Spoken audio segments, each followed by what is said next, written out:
HCGX Reaver writes, oh, video request to your main man. What is my favorite class? And we're talking about D&D. We're talking about Pathfinder. I'm talking about any iteration that I want to talk about. I'm talking about the way I'm going to do something. So you ain't going to stop me. I'm going to stop you. Now, unto you, my horde, I speak these words. My favorite class, your main man's favorite class. Take a moment and think about it. Guess. Type it in right now. Guess, guess, guess. I'm waiting. I'm waiting for your bitch ass to guess right now. Do it. Do it now.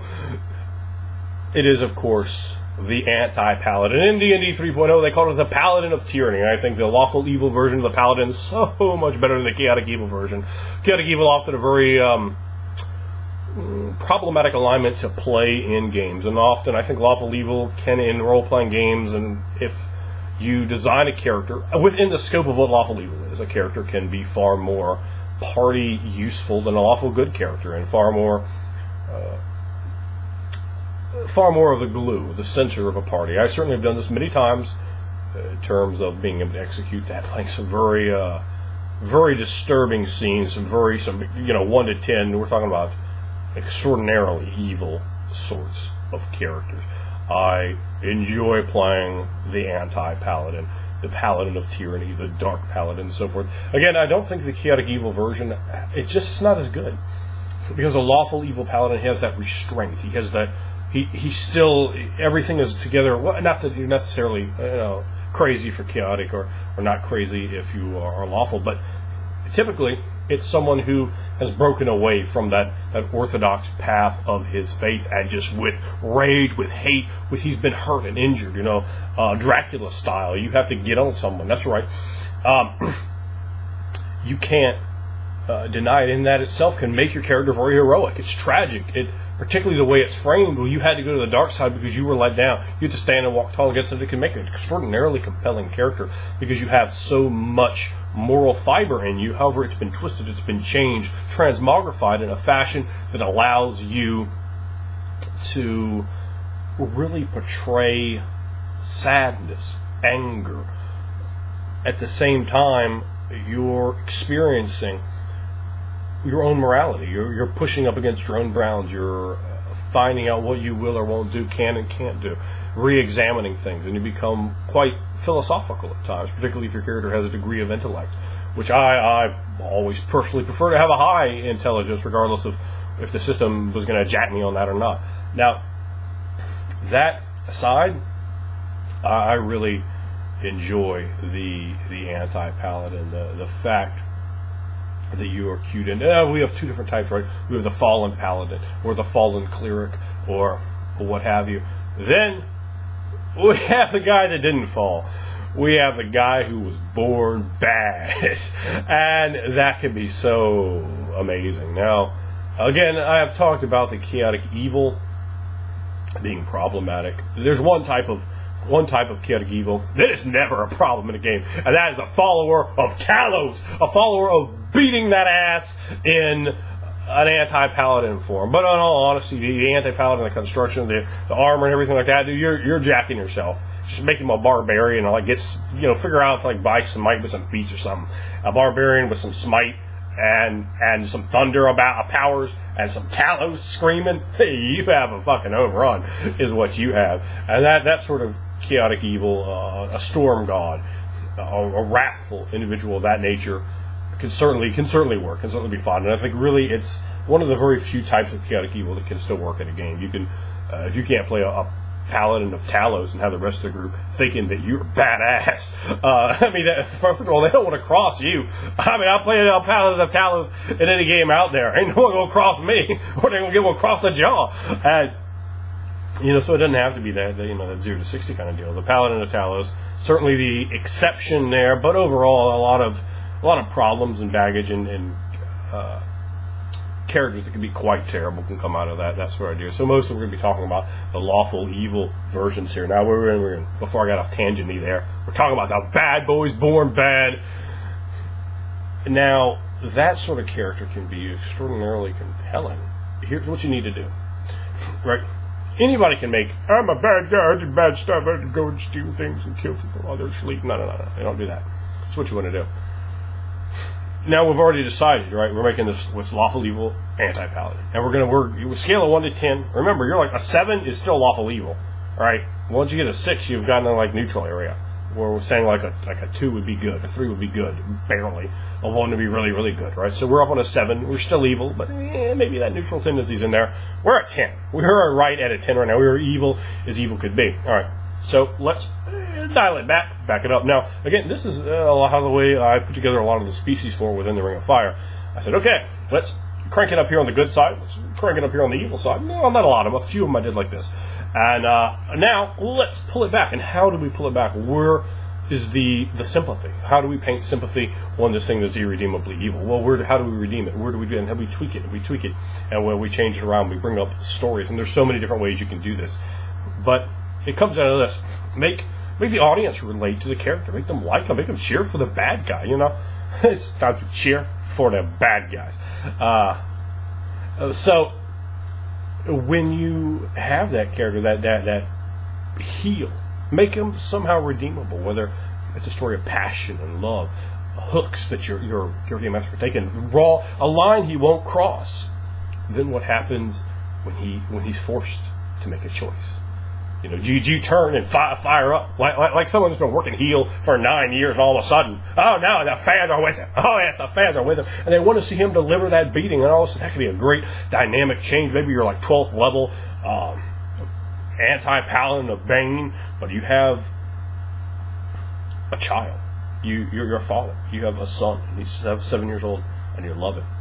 You love him more than Bane, and Bane cannot abide this, and Bane demands a sacrifice of your son. And you turn around and you won't do it, you know. So you have this whole deal there where you're fighting and trying to survive, and now you know everything's been thrown into a quandary. What do you have there? A fucking great story arc. That's what you play for. If you're playing for anything else other than great scenes, than great story arcs, than great aspects of the table, great psychological possibilities, great ways to reinvent a character to make him alive again in a whole new way. Well, boy, I mean, you're missing the boat. You completely don't understand what role playing is about. You know, it's just rolling dice at that point. That's the beauty. That's where it pops. That's where people go, oh man, I remember when you did that. You had this badass Anti-Paladin, and I thought you were gonna flop your son. Since you got like the kid down there, you bring the axe up like you're gonna do him, and then you turn around and you start beheading priest. And you know, you have to get a roll. Then you have to get a bonus. Your dice are like this: natural 20, 20, 19, 18, 20. The dice don't give a damn. The dice want to see that action roll through, and it can be an incredibly compelling scene there. So remember, we said dial it back a little bit, give him sympathy, and we paint scenes before that to show he's a good father, to show he cares about his son. He's strong. He's tyrannical. But he wants his son to follow in his footsteps. He wants his son to be strong, to grow. And it could be very interesting. You have a great psychological idea there. And we can replace son with 1,000 other plot devices. You know, he could have a sister or a love influence.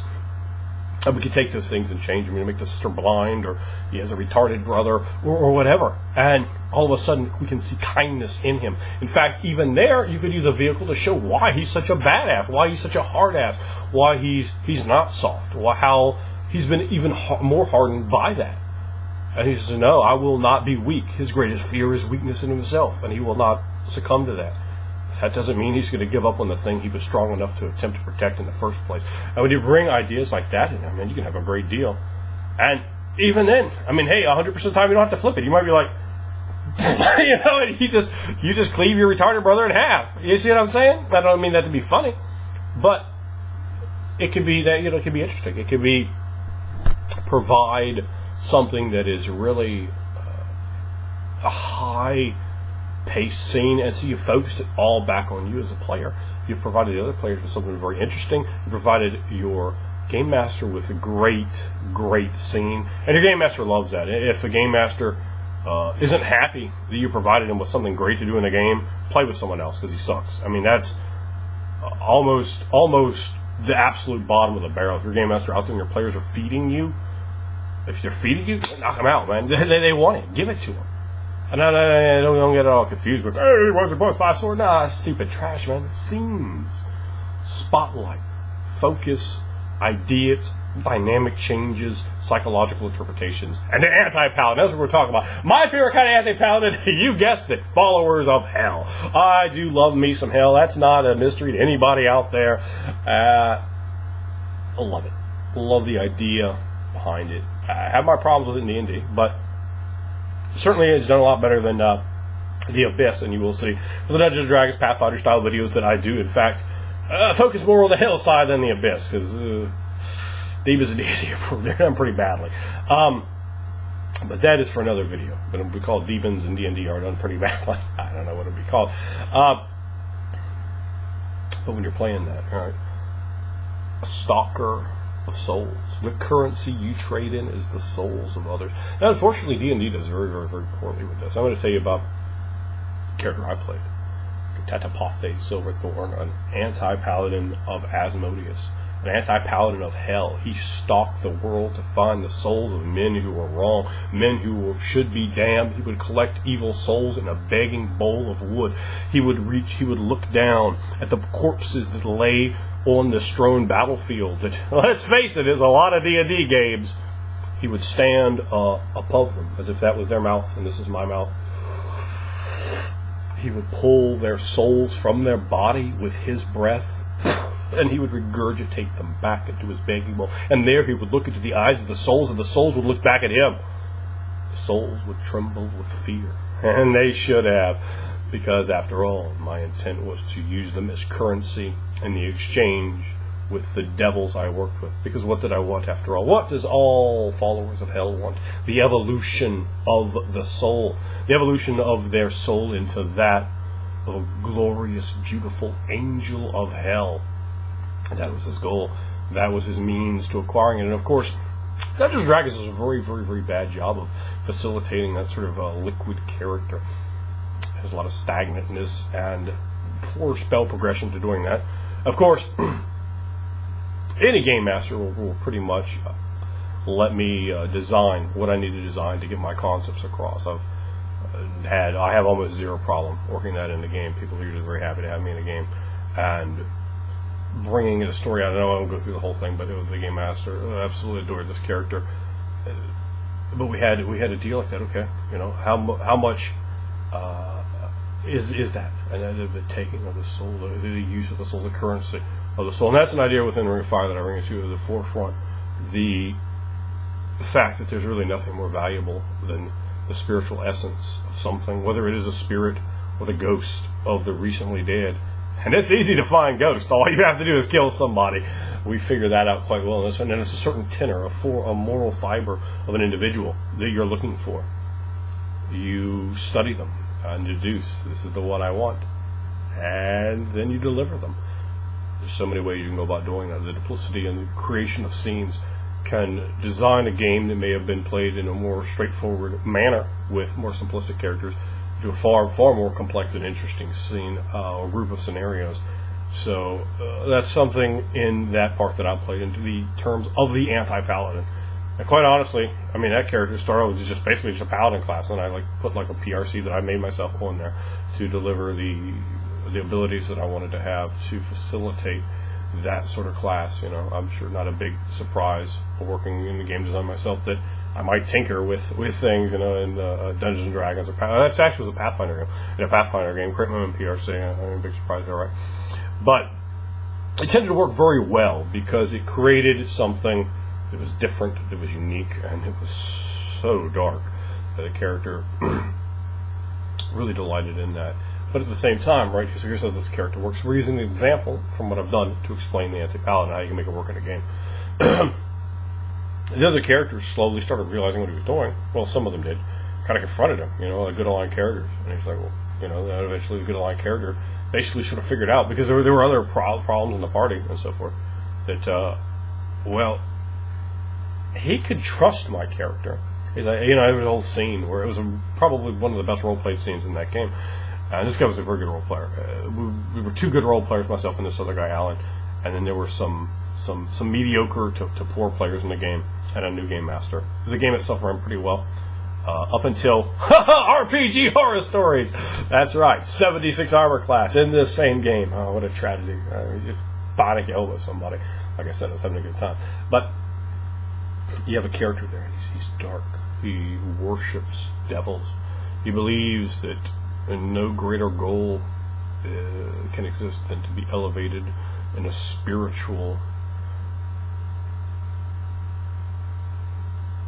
to the spiritual hierarchy of hell itself, to go through this process and having that sort of goal, and then getting into the psychology of that sort of desire, of that kind of pride, of that kind of megalomania, and that level of detachment, because the character had a detachment. He had a